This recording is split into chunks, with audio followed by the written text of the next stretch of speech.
Oke, halo semuanya. Selamat datang di sesi talk kita kali ini ya. Perkenalkan, nama saya Melinda dan kali ini saya akan menjadi moderator di hari ini. Oke, hari ini kita kedatangan seorang speaker yang keren banget nih. Ada Mas Satria Adi Pradana. Halo Mas, gimana kabarnya nih? Halo, ya baik sih. Oke, nah saat ini Mas Satria ini bekerja sebagai seorang cyber security consultant. Dan pada sesi kali ini, ia akan membawakan sebuah talk dengan judul Designing Malware for Modern Red Teaming dengan Tradecraft Adversary. Untuk teman-teman yang ingin mengajukan pertanyaan sepanjang sesi talk kali ini dapat langsung mengetikkan pertanyaan di kolom chat ya. Nanti akan kita bahas di sesi Q&A. Oke, untuk Mas, apakah sudah siap untuk memulai talk kali ini? Udah siap. Oke, and then the stage is yours ya Mas. Oke, silakan. Oke, thank you semua. Ya, jadi selamat sore semua. Ini mungkin kali kedua ya saya di PyCon kali ini dan ya tetap bahasanya sama seperti sebelum-sebelumnya yaitu terkait security. Mungkin ada yang bertanya, kenapa kok bahasnya malah ofensif gini ya, yang malware gitu. Apa hubungannya dengan seorang konsultan security gitu. Nah, jadi ada beberapa kasus di mana kita akan melakukan itu. Jadi makanya kita akan coba bahas di sini. Dan kenapa Python? Nah, itu menariknya di sini. Oke, perkenalan singkat aja, saya tadi udah dikenalin juga sih, nama saya Satria Adi Pradana, saat ini sebagai security consultant di Mitra Integrasi Informatika. Sehari-hari ya sebagai peneliti testing dan red team. Sekarang juga sebagai seorang director of curriculum di Arkon Labs SSD. Jadi kalau misalnya ada mau belajar terkait security, nanti kita ada beberapa course yang terkait dengan security. Next, saya juga adalah seorang di komunitas. Saya community leader dari reversing.id. Jadi ini komunitas yang spesifik membahas tentang reverse engineering sebuah software, hardware, atau apapun lah yang terkait reverse engineering. Nah, kenapa sih kita seorang consultant security kok malah harus bikin malware gitu? Kenapa sih? Nah, mungkin lebih mengerucutnya adalah gini sih. Jadi, ketika kita melakukan testing security sebenarnya nggak hanya terkait ngetes aplikasinya aja. Kadang kita harus melakukan lebih jauh. Kayak gimana? Nah, di dalam beberapa kasus kita melakukan ada yang namanya red teaming ya. Red teaming ini adalah suatu exercise. Kira-kira ceritanya adalah bagaimana kita bisa mensimulasi kalau misalnya attack itu terjadi. Nah, kalau misalnya pentest biasa atau mungkin attack secara biasa, mungkin kita cuma ngetes aplikasinya, ini udah aman apa enggak. Terus ya targetnya itu udah disiapkan, scope-nya itu udah jelas. Aplikasi ini ngetes pakai user ini, ngetes menu-menu ini dan lain-lain lah. Nah, kalau di yang lebih lanjut beyond dari itu, beyond pentest, kita melakukan red teaming itu kita ngetes keseluruhannya. Target kita itu cuma satu, organisasi. Kita bisa masuk dari mana gitu. Nah, eh iya, jadi kalau kita melakukan red teaming itu, kita ngelihat target itu ya organisasi itu. Kita nggak peduli mau ngetek aplikasi apa, ngetek dari URL mana, atau bahkan kita juga profiling misalnya siapa sih karyawan di target kita perusahaan A. Oh, karyawannya ini. Oh, ternyata dia si X ini megang jabatan penting atau apa. Kita coba serang misalnya social engineering dan sebagainya. Nah, dalam satu kasus kalau misalnya kita sudah berhasil masuk ke dalam infrastruktur mereka, kita ya mau ngapain aja sih itu, kita coba cari lebih dalam lagi. Kira-kira kita bisa dapetin nggak sesuatu yang paling penting di sana. Nah, inilah kenapa kita nanti membutuhkan malware. Kenapa? Karena pada saat kita melakukan red teaming, kita engagement-nya itu dengan target itu sangat cukup panjang ya. Bisa dibilang minimum itu bisa sampai 1 sampai 3 bulan. Ya, apa yang dilakukan? Ya kita coba masuk selayaknya seorang hacker ya. Kalau kita nemu suatu celah, kita masuk, terus kita coba loncat ke misalnya server lain atau mungkin loncat ke komputer lain, aplikasi lain. Kita akan coba lihat dari sini kita bisa dapetin apa, kita bisa uh, ngambil data informasi sensitif seperti apa, bisa kita take over apa enggak dan lain-lain. Jadi ketika kita melakukan red teaming, ketika kita melakukan uh, testing yang sangat menyeluruh ini, kita harus apa ya, punya backup lah. Kalau misalnya kita udah di dalam, berarti kan kita harus supaya gimana caranya supaya kita bisa tetap berada di dalam, ya kita harus punya nanam sesuatu lah di situ. Presence kita itu harus ada di situ. Kita ya sebutannya kita nanam backdoor, nanam malware lah di situ. Apakah itu di satu tempat atau mungkin di beberapa tempat, ya sembarang. Pokoknya kita harus bisa supaya kita bisa mengakses remote si infrastruktur atau mungkin aplikasi dari target. Nah, kalau misalnya kita berbicara terkait security, kalau kita misalnya attack sebuah, misalnya meng-attack dari kacamata sudut pandang attacker gitu ya, kita ada beberapa tahap. Kalau misalnya pernah dengar ada yang namanya cyber kill chain, nah ini ada beberapa tahap seorang attacker di dunia nyata itu bisa melakukan attack, misalnya mulai dari recon, mempelajari target, si baik itu manusianya, aplikasinya, dan lain-lain. Kemudian kalau misalnya kita udah nemu celah, kita akan coba weaponize. Kita coba misalnya, oh kita mau nyerang si user A, kita tahu bahwa dia suka dengan kucing. Nah mungkin kita bisa coba social engineering, kita kasih email atau apa yang berkaitan dengan produk makanan atau mungkin apa, atau mungkin kita coba untuk kirimkan email-email phishing yang berkaitan dengan pekerjaan gitu. Kita coba sisipkan di emailnya itu ada sebuah dokumen yang disisipi malware, kemudian kita kirim. Kalau misalnya dibuka, dia akan jalan di komputernya si target, kemudian baru setelah itu kita bisa explore lebih lanjut di dalam networknya korban. Nah itu dari semua case untuk attack di dunia nyata itu membutuhkan apa ya, bisa dibilang babu lah atau malware lah untuk mengeksplor lebih lanjut di infrastruktur korban. Nah, sesuai dengan tema kali ini, kenapa kok kita pakai Python untuk malware-nya? Kenapa nggak pakai bahasa lain, misalnya C++ kah, atau mungkin C#, Rust, Go, dan lain-lain? Nah, sebenarnya sih beberapa hal yang membuat Python itu cukup menarik ya, karena Python itu kalau kita lihat bahasanya ya simple ya, terus juga rapid, bisa kita cepat untuk bikin prototipe-nya, dan library-nya itu banyak. Dan alasan lainnya sebenarnya ketika kita pakai Python itu karena dia itu sesuatu yang cukup baru untuk dijadikan sebagai malware, jadi signaturnya di perangkat defense itu lebih sedikit dibandingkan kalau misalnya kita pakai bahasa-bahasa yang lain. Jadi itu salah satu keuntungannya kalau kita pakai Python. Nah, oke, kita sudah tahu bahwa malware kalau misalnya kita melakukan sebuah engagement ke target yang secara ekstensif, kita butuh malware. Nah, dari mana kita sekarang mulai bikinnya? Nah, untuk implant atau kita sebut sebagai malware ini kita sebut sebagai implant sesuatu yang kita tanam ya di target infrastruktur. Itu kita mungkin ada beberapa hal yang harus kita jawab, ada beberapa pertanyaan yang harus kita jawab. Kita bikin implant itu buat apa sih? Apakah sekedar buat foothold kita, misalnya kita taruh supaya kita bisa akses backdoor, atau mungkin kita persenjatai dengan exploit, misalnya untuk nyerang target ini ada kerentanan, terus kita bisa exploit dia, itu kita persenjatai atau gimana? Jadi ada kita harus dalam mendesain, kita juga harus ngelihat nih kira-kira purpose kita melakukan apa yang akan kita lakukan dengan implant ini, harus kita sebutkan di awal kita ini kan. Terus ketika kita menggunakan implant itu, sukses itu seperti apa? Apakah kita bisa berhasil take over atau mungkin cuma sekedar nge-scan jaringan atau mungkin sekedar ngapain? Nah, itu kita juga harus definisikan sukses bagi kita itu dengan implant ini, dengan malware ini seperti apa. Terus dari situ juga kita akan bisa menulis lagi nih, apa aja capability yang bisa kita tanamkan di malware.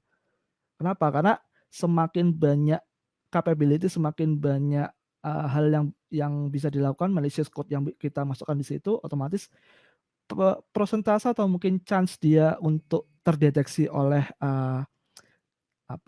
aplikasi di pihak defender itu juga semakin tinggi. Jadi kita harus ada trade off dari sini. Apa yang kita harus bikin supaya dia seminimal mungkin kedeteknya, atau mungkin bisa nggak kedetek sama sekali.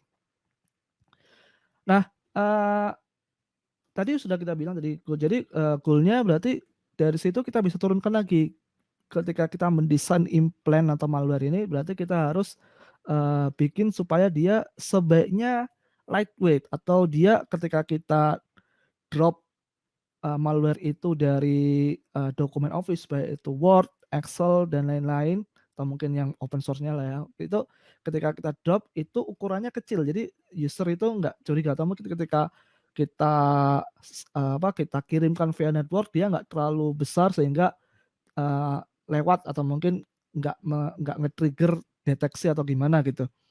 Dan juga implant kita atau malware kita itu sebaiknya evasive ya, jadi dia bisa menghindari beberapa produk deteksi, produk endpoint security di target. Karena ketika kita masuk ke dalam target itu kan posisi kita buta sama sekali. Kita nggak tahu target itu ada antivirus apa, ada firewall seperti apa, dan lain-lain. Jadi kita harus pikirkan supaya implant kita itu nggak kedetek gitu. Dan yang terakhir pastinya adalah fungsional. Jadi kita harus bikin supaya malware kita itu bisa collect informasi di environment itu secara baik. Jadi ya fungsional. Nah, ini ada beberapa istilah ya kalau misalnya di red teaming. Jadi ada yang namanya command and control. Jadi itu adalah satu server miliknya si attacker. Jadi dia akan nerima atau nampung semua data yang dikirimkan oleh malware kita. Terus kalau misal malware kita itu butuh koneksi, dia akan lapornya ke command and control. Kalau misalnya kita sebagai attacker itu mau ngasih komen atau mungkin ngasih sesuatu perintah ke malware, itu lewatnya command and control.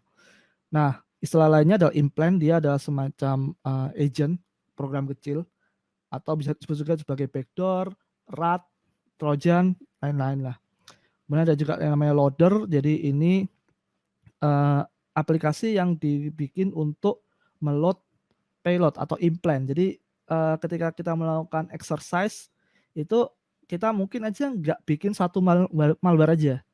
Kita mungkin bisa butuh beberapa malware. Ada malware pertama, malware kedua, malware ketiga, dan lain. Tujuannya mungkin malware pertama itu adalah kita cuma sekedar recon aja, atau mungkin sekedar ngelihat nih di environment ini ada apa aja, ada infrastruktur apa, networknya seperti apa, subnetnya apa, terus server itu ada di mana, si networknya si user itu ada di mana, dan lain-lain. Baru setelah itu dia download implant kedua yang isinya itu di load, itu isinya adalah ya butuh, misalnya kita butuh untuk exploit server, kita akan download program berikutnya dan seterusnya. Jadi ketika kita desain itu nggak boleh terpacu bahwa satu malware itu bisa melakukan semuanya.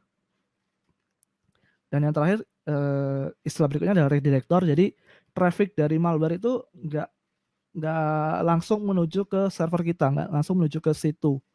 Jadi bisa aja dia lewat ke yang namanya proxy, atau disebut sini redirector. Nah, fungsi redirector ini dia menyembunyikan lokasi aslinya si situs server. Jadi kalau misalnya si defender atau mungkin pihak blue team itu ngelihat ada koneksi yang aneh, terus dia nge-take down si redirector, kita bisa server situ kita masih tetap aman. Biasanya kita spawn si server itu di beberapa provider ya, misalnya mau di AWS, Google, Azure, atau mungkin di penyedia VPS kayak DigitalOcean dan lain-lain. Nah, itu kan kalau misalnya kita lagi campaign, lagi operasi, situ down, kan semua yang kita sudah lakukan bakal hilang. Nah, jadi redirector itu buat nyembunyiin. Nah, ini contoh kalau misalnya kita operasi itu kayak gini. Jadi bisa aja server situ itu kita bikin jadi beberapa tier.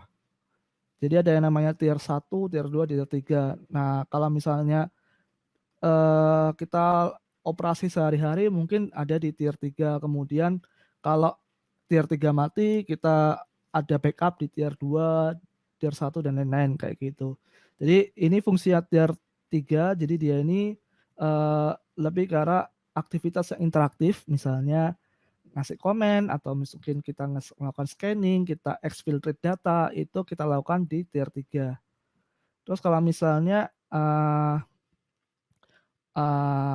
ada detect down di tier 2, tier 3, kita ada backup. Jadi si malware itu mungkin setiap 1 jam atau mungkin antara 1 sampai 24 jam dia akan coba connect back ke tier 2 kalau misalnya dia tidak bisa menghubungi tier 3. Dan tier 1 lebih ini lagi, lebih lebih slow lagi. Kalau misalnya tier 2 nggak bisa dihubungi, dia akan coba connect ke tier 1. Jadi ketika kita ya mirip-mirip seperti inilah, attack pada umumnya. Karena kalau attack pada umumnya juga dia nggak hanya punya satu akses doang, dia mungkin bisa punya banyak akses lah, kita kita simulasikan seperti itu.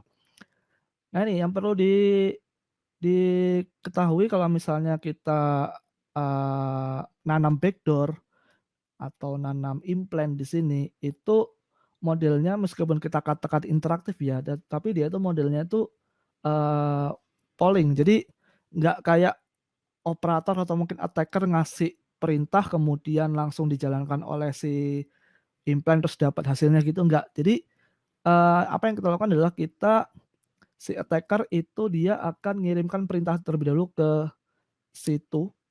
Misalnya dia ada kliennya, dia akan kirim task ke situ, task itu bisa ya nge-list directory, dapetin file, atau execute command dan lain-lain. Nah, ketika si malware itu sudah jalan gitu, dia akan secara periodically dia akan polling.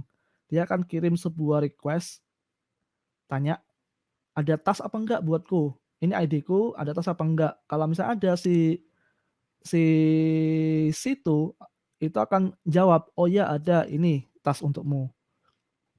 Terus dijalankan, begitu selesai si implant akan ngirimkan lagi. Ini ngirimkan request ke si situ server, "Ada tas nggak untukku? Ini hasil dari tas sebelumnya. Nah sekarang ada tas lagi nggak?" Gitu. Begitu seterusnya sampai nanti semua result itu akan dikumpulkan oleh si situ dan si operator, dia nanti akan cek, ada hasil nggak dari si implant tadi, ada hasil nggak? Ada ternyata, oh sini. Jadi, eee, kenapa kok dibikin kayak gini, kenapa nggak langsung misalnya kita ketik komen terus, langsung kirim ke implant terus langsung dapat hasilnya gitu. Kalau kayak gini kan ada delay tuh. Nah, sebenarnya ini untuk meminimalisir, deteksi.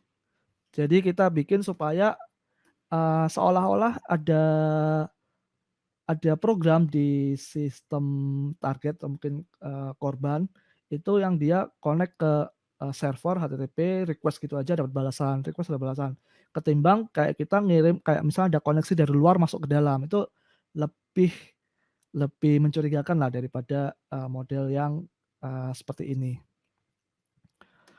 Nah, kalau modelnya seperti itu, berarti apa yang mesti requirement paling dasar yang harus kita penuhi kalau misalnya kita pengen bikin malware, untuk case ini ya, untuk bikin implant. Kita harus mikirin communication channel-nya, terus kita mesti pikirin, malware itu kita desain secara semodular mungkin, dan yang terakhir adalah kita bikin supaya dia, konfigurasinya itu bisa dinamis. Oke, ini, apa yang biasa kami lakukan kalau misalnya melakukan attack ya, jadi kita harus planning dulu. Misalnya ada klien minta, "Oh, lagi booming nih, APT Mustang Panda," gitu misalnya. Bisa nggak, simulasikan attack dengan Mustang Panda itu? Atau mungkin APT, yang nyerang perusahaan oil and gas. Nah, kita harus lihat nih, Ada yang namanya Matter attack, jadi dia nge-list semua attack TTP ya, lebih tepatnya teknik and prosedur di attack yang biasa dilakukan oleh di offensive. Misalnya kita pengen mengsimulasikan grup namanya ini grup di sini, terus kita pengen simulasikan ternyata dia pakai taktik apa aja. Dia misalnya EPT29 ini melakukan bypass UAC dengan teknik ini. Kemudian dia melakukan discovery account dengan teknik ini. Terus dan lain-lain. Nah, ini bisa dilihat juga di sini. Jadi ketika kita mapping, kita bisa lihat nih, kira-kira apa yang harus kita lakukan. Kalau misalnya kita pengen mensimulasikan apa yang dilakukan oleh si attacker itu. Kita mau pakai vulnerability scanning, kemudian attack web service-nya, kita phishing, bisa apa enggak si defender itu mendeteksi email phishing yang ada di attach dengan dokumen, yang di dalam dokumen itu ada malware-nya, bisa apa enggak, dan lain-lain. Jadi ini adalah tahap-tahap kita kalau misalnya melakukan aksi ofensif ya, exercise yang ofensif. Nah, ini setelah kita dapat rencana garis besar apa yang mau kita lakukan, nah baru kita bikin malware-nya, implementasinya seperti apa. Nanti kan sudah ada beberapa hal yang mesti dibahas tuh. Misal pertama adalah communication channel-nya. Kita mau connect back ke server itu pakai apa? Yang paling sering itu adalah pakai HTTP atau HTTPS. Jadi kita kayak seolah-olah ada traffic yang ya kita ngeblend dengan traffic pada umumnya lah. Jadi kayak seakan-akan user itu mengunjungi suatu halaman website tertentu gitu. Jadi kita ngeblend di situ, kita masquerade as legitimate HTTP connections. Atau alternatif lainnya adalah kita pakai DNS. Jadi seakan-akan ada kita query domain xyz.abc.com ini apakah ada apa enggak. Nanti kan akan ada balasan kan. Nah, biasanya task itu akan dimasukkan ke dalam balasan, dan result itu akan dimasukkan ketika kita melakukan query kayak gitu. Itu pure DNS. Bisa juga hybrid. Jadi akan coba query DNS, nanti kalau sudah dapat dia akan HTTP ke sana, nanti dapat datanya dan balikannya, terus dia ngirim resultnya pakai query lagi, terus atau mungkin kirimnya pakai HTTP dan sebagainya. Itu strateginya bisa banyak. Atau mungkin kalau misalnya pakai SMB, kalau misalnya di dalam jaringan itu si komputer target itu nggak bisa koneksi langsung ke situ. Berarti gimana caranya kalau misalnya si servernya itu ada di dalam isolated network yang nggak bisa keluar sama sekali, berarti ya dia harus pivoting. Jadi mungkin trafficnya diarahkan ke agent terdekat atau mungkin ke implant terdekat, misalnya yang ada di server yang bisa koneksi ke internet. Berarti kita harus ngedesain supaya malware kita bisa saling koneksi peer to peer, atau mungkin bisa pakai SMB atau mungkin pakai TCP dan lain-lain. Jadi communication channel ini adalah something yang sangat krusial ya kalau misalnya kita mau nge-remote si malware kita, implant kita. Kalau misalnya kita nggak bisa koneksi, ya udah malware-nya udah mati gitu, nggak bisa ngapa-ngapain. Misalnya kalau sekarang case-nya adalah kalau misalnya kita pakai HTTP. Oke, HTTP itu kan ada banyak sekali komponen ya, misalnya ada URL, ada header, ada body, dan lain-lain. Nah, kita bisa strateginya kita mau menempatkan data itu ada di mana. Biasanya yang paling sering adalah body. Kalau kita request biasa kan data itu pasti di body. Tapi kalau misalnya mindsetnya seorang attacker, body itu pasti dicek sering dicek. Gimana caranya kita nyembunyiin nyembunyiin payload, nyembunyiin comment, result, dan lain-lain. Bisa aja kita bikin dia sebagai header, atau mungkin kita masukkan ke cookie, atau mungkin kita sisipkan di mana gitu, yang orang nggak ngeh kalau misalnya dia nggak melakukan analisis lebih lanjut. Jadi, kita harus pintar-pintar ngedesain, eee, message yang akan kita kirim, jangan sampai dia gampang ini. Terus URL-nya yang kita harus dihubungi oleh malware itu, URL-nya static atau dynamic. Misalnya dynamic itu dia bisa nge-generate, dia, tahu kalau misalnya tanggal sekian dia harus hubungi ke URL apa gitu. Terus, kalau misalnya tanggal sekian harus ke mana gitu. Jadi, untuk menghindari deteksi aja. Jadi kalau misalnya defender ngelihat nih, oh kok ada tanggal sekian sampai tanggal sekian ini ada satu koneksi yang nggak lazim gitu, mungkin dia bisa lebih mudah deteksi. Kalau kita generate-nya itu lebih apa, dynamic mungkin, ya trade off lah nanti kita ngeliat lagi. Terus yang pasti si malware itu harus punya unique ID. Jadi gimana caranya kita ngebedain malware yang kita tanam di server A dengan yang tanam di server B atau mungkin yang tanam di workstation atau PC-nya si user C. Nah, pasti kita harus ngasih si malware itu dengan ID, kita generate ID. Nah, ID-nya itu harus unik, setidaknya harus unik dalam satu campaign. Jadi untuk perusahaan A, itu dia, ID-nya dia harus unik. Oke, terus ngeletakin malware di mana tadi udah kita bahas. Kemudian, ini juga penting interval dan jitter, maksudnya gimana? Kalau misalnya kita ngirim, request itu dalam waktu yang, eee, intervalnya sama, misalnya setiap 10 detik sekali atau mungkin setiap 5 detik sekali, itu kan pasti kelihatan tuh ada polanya kan.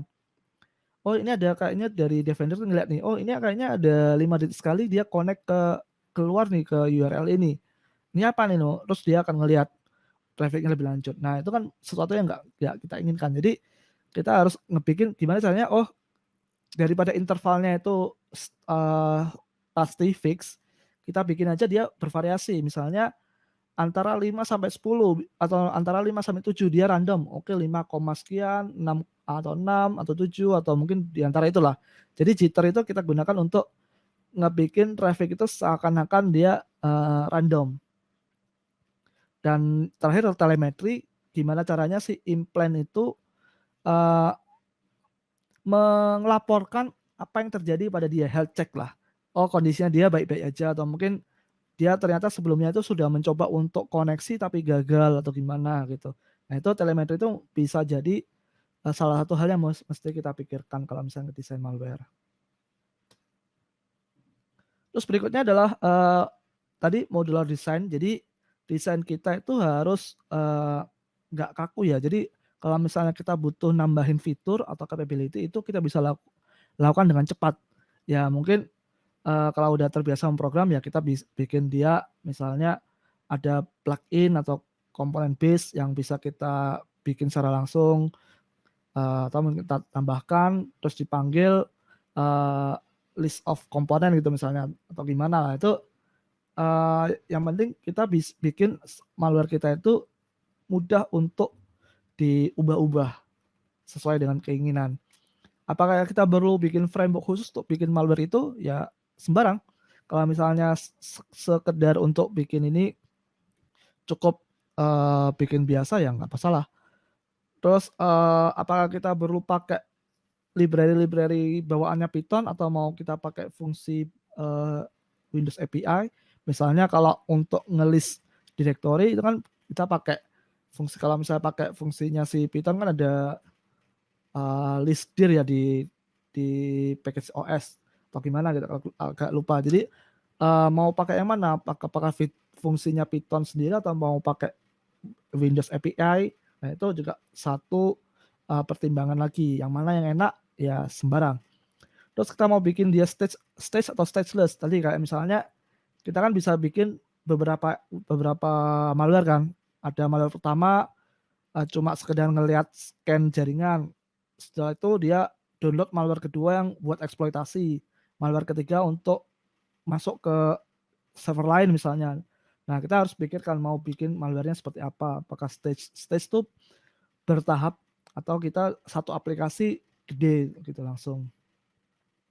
Nah ini contohnya, eee, kan ketika kita memerintah malware atau memerintah implant itu kan pasti ada daftar perintah yang bisa diterima atau mungkin dijalankan oleh malware itu. Misalnya get untuk dapat itu untuk attacker atau mungkin operator dapatin file di server yang atau mungkin di target. Put itu berarti operator ngirim file ke si malware nempatkan itu di mana. Terus list itu kayak ngelist directory, execute misalnya untuk mengeksekut sebuah program. Terus load itu kalau misalnya kita punya tadi ada modul, kita punya beberapa modul di malware itu, terus kita pengen masukkan modul baru, kita load modul yang ada di tempat kita, terus dijalankan oleh malware dan configure. Configure misalnya kita kirim data itu ke IP berapa, port berapa, hostnya apa dan lain-lain. Ini contoh komen-komen standar yang biasanya ada di implant. Nah, kita bebas implementasi komen-komen ini seperti apa. Apakah kita hardcode misalnya get, put, list, execute itu kita bikin satu fungsi sendiri dalam malware, atau mungkin kita untuk melakukan get, put, list ini kita panggil program lain misalnya, itu bebas saja sih. Nah, contoh case-nya misalnya kita panggil yang cukup banyak di abuse oleh attacker atau mungkin di jaringan ini ya, jaringan yang Windows dan ya pokoknya yang berkaitan dengan jaringan Windows itu adalah WMI atau Windows Management Interface. Jadi WMI ini apa? WMI ini kita bisa mengquery state dari sistem. Seperti apa? Misalnya kita ada proses yang jalan itu apa? Service yang jalan itu apa aja? Terus aplikasi yang terinstall apa? Terus BIOS-nya itu apa? Terus hard disk-nya apa aja? Partisi yang ada di situ apa aja dan lain-lain. Nah, ini sebenarnya sudah ada sudah ada modul yang namanya WMI, jadi bisa kita pakai. Nah, contohnya kalau misalnya mau lihat adalah seperti ini. Oke, suppose kita query pakai WMI ini ya.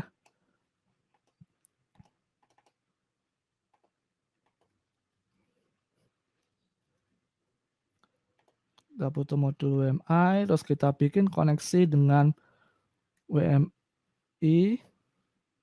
Terus kita lihat service apa yang jalan di sini. Oke, jadi si Python sekarang akan coba connect ke service WMI di lokal tempat dia berada. Dia connect, terus dia akan coba cari service yang sedang running sekarang. Misalnya service yang lain sekarang buat apa? Misalnya ada nggak beberapa service yang bisa kita abuse? Oke, mungkin lama. Kalau sini kita lihat sudah selesai. Oh, ada service namanya Advanced System Care Service. Nah, ini mungkin kita ada berapa service nih? Ada 130 service yang sedang jalan. Nah, ini state dari ini mungkin akan dikirimkan oleh si malware untuk ke si attacker. Oh, ada 130 service yang jalan. Tuh. Nah, contoh lainnya adalah misalnya kita udah sampai di sini nih, udah sampai di udah mendarat di target. Terus kita pengen lihat antivirus apa saja sih yang ada di sini. Nah, kita bisa query. Sama kayak kita nge-query kayak SQL. Jadi kayak select from antivirus product. Nah, kita bisa lihat nih AVS.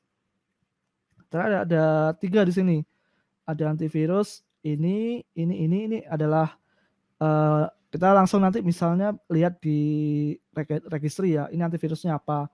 Kalau di sini dalam case ini saya pakai Trend Micro, jadi nanti si attacker ketika dapat informasi ini, list of antivirus ini, ada Trend Micro, ada Windows Defender, ada apa gitu, atau mungkin ada produk-produk lain, dia akan melihat nih, oh kalau dia pakai ini berarti cara kita disable-nya adalah gimana. Nah, kayak gitu. Dia jadi ini adalah salah satu cara. Jadi kita komen-komen itu yang bisa kita lakukan itu bisa kita implementasikan dengan WMI. Ini salah satu contohnya aja.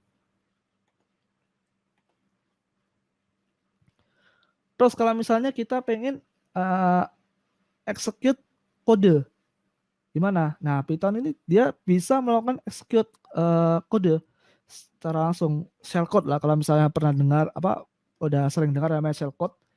Jadi kayak misalnya shellcode untuk menaikkan privilege atau mungkin untuk menjalankan kode lain atau mungkin untuk ya banyak hal. Nah, gimana cara Python way-nya untuk mengeksekusi shellcode? Nah, ini kita gunakan yang namanya Windows API ya. Jadi kita membutuhkan bantuan dari OS Windows untuk melakukan hal yang kita inginkan.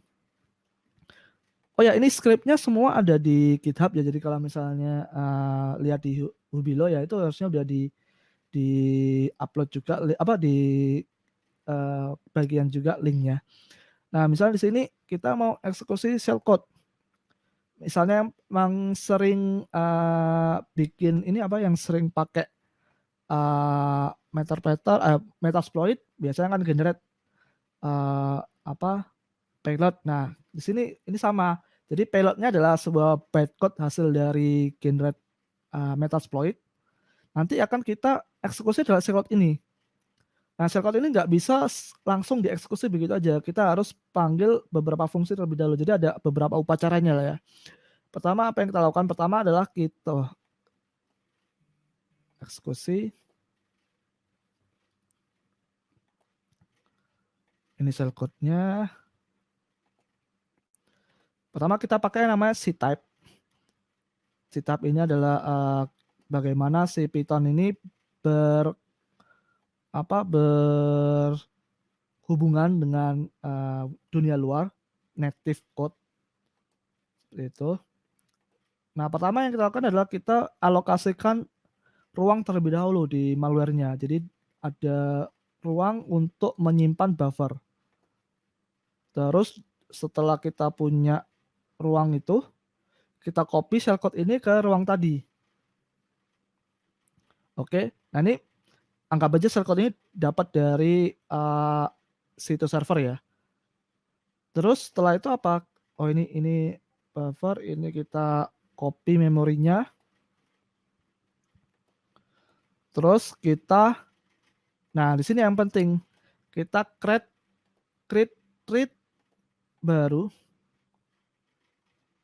Kita create thread baru. Terus apa yang terjadi? Thread itu, jadi dalam malware-nya itu nanti akan bikin satu thread baru. Thread-nya itu akan jalankan shellcode tadi. Gampangnya adalah seperti itu. Terus setelah itu, nah dia udah menjalankan shellcode.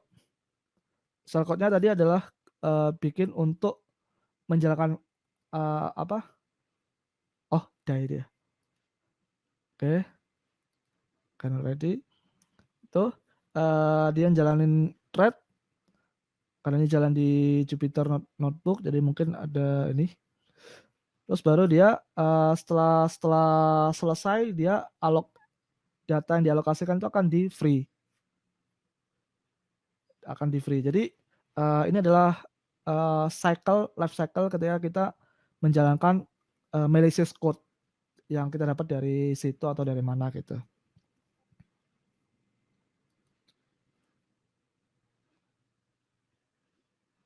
Oh, 7-minute range, oke.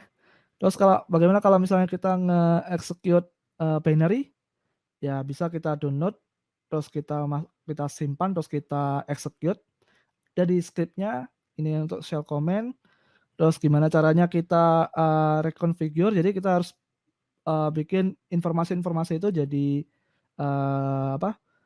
jadi sebuah environment variable gitu misalnya, atau bukan environment sih, ya variable-variable yang bisa kita atur di saat runtime. Nah, yang menarik di sini sebenarnya adalah pada saat protection.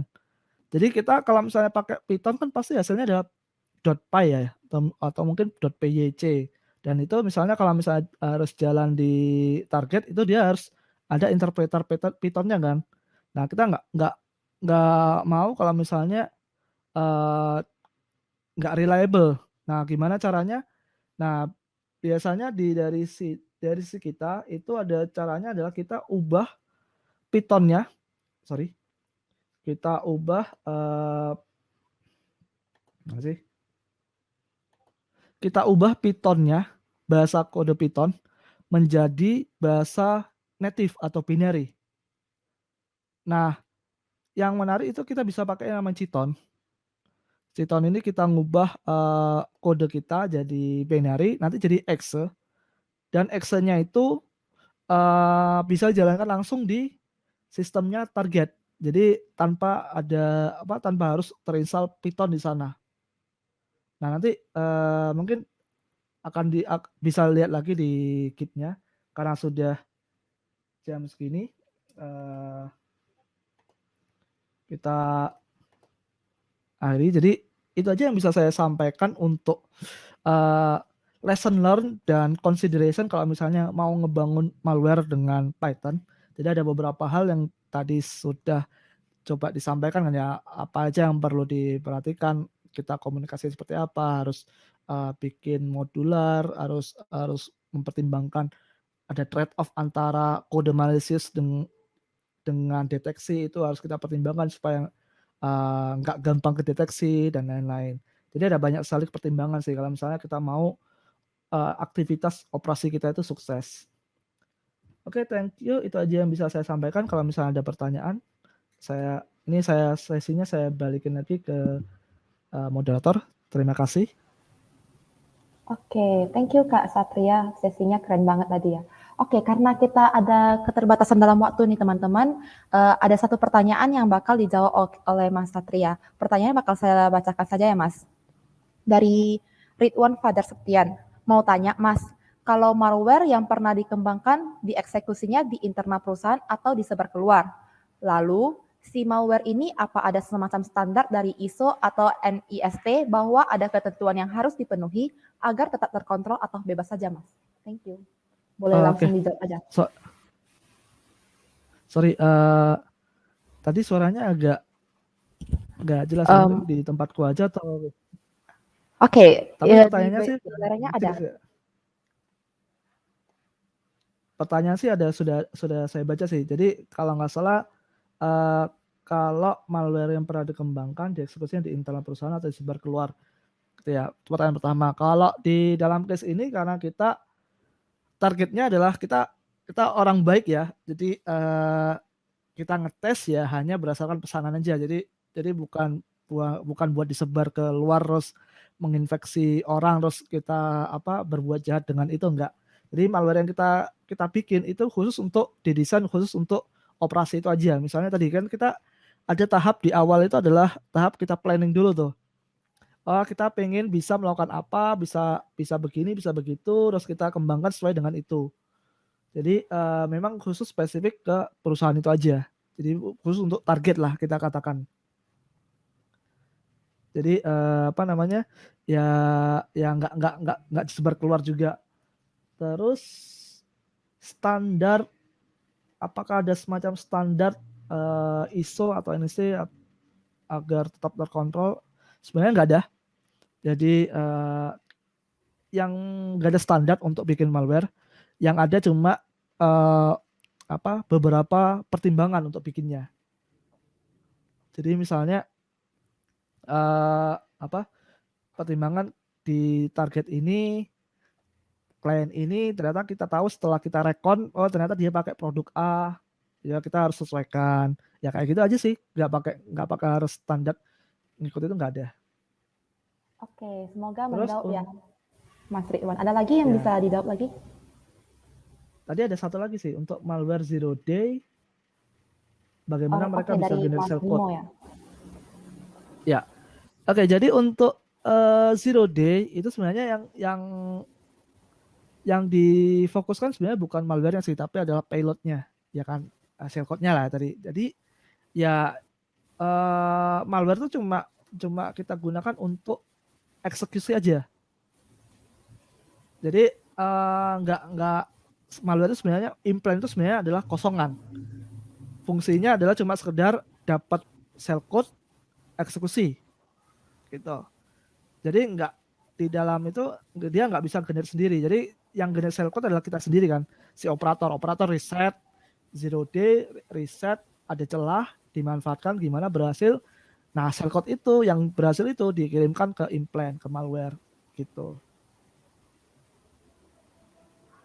Oke, semoga menjawab ya untuk pertanyaan dari teman-teman. Kalau teman-teman ada pertanyaan lebih lanjut, mungkin boleh nanti reach out ke Mas Satrianya lagi untuk percakapan lebih lanjut ya Mas ya?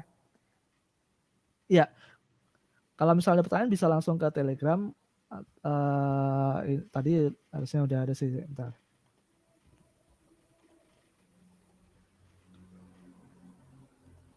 Jadi kalau misalnya mau tanya lebih lanjut bisa ke Telegram saya Satria, bacanya Satria ya. Seperti ini. Tadi ada pertanyaan lagi sih. Satu lagi kayaknya. Atau udah nggak ada? Udah habis? Karena keterbatasan waktu, nanti kalau misalnya ada pertanyaan boleh reach out ke Telegram Mas Satrianya aja, oke ya? Oke, siap. Oke, thank you banget Mas Satria buat talks-nya hari ini, keren banget, insightful banget buat kita semua. Ini dapat pengetahuan baru ya hari ini ya. Sukses terus ke depannya Ya. dan tetap semangat di masa pandemi ya Mas. Oke, siap. Terima kasih. Oke, thank you. Oke, saya Melinda selaku moderator pamit undur diri. Sampai jumpa di sesi selanjutnya teman-teman. Dadah. Thank you.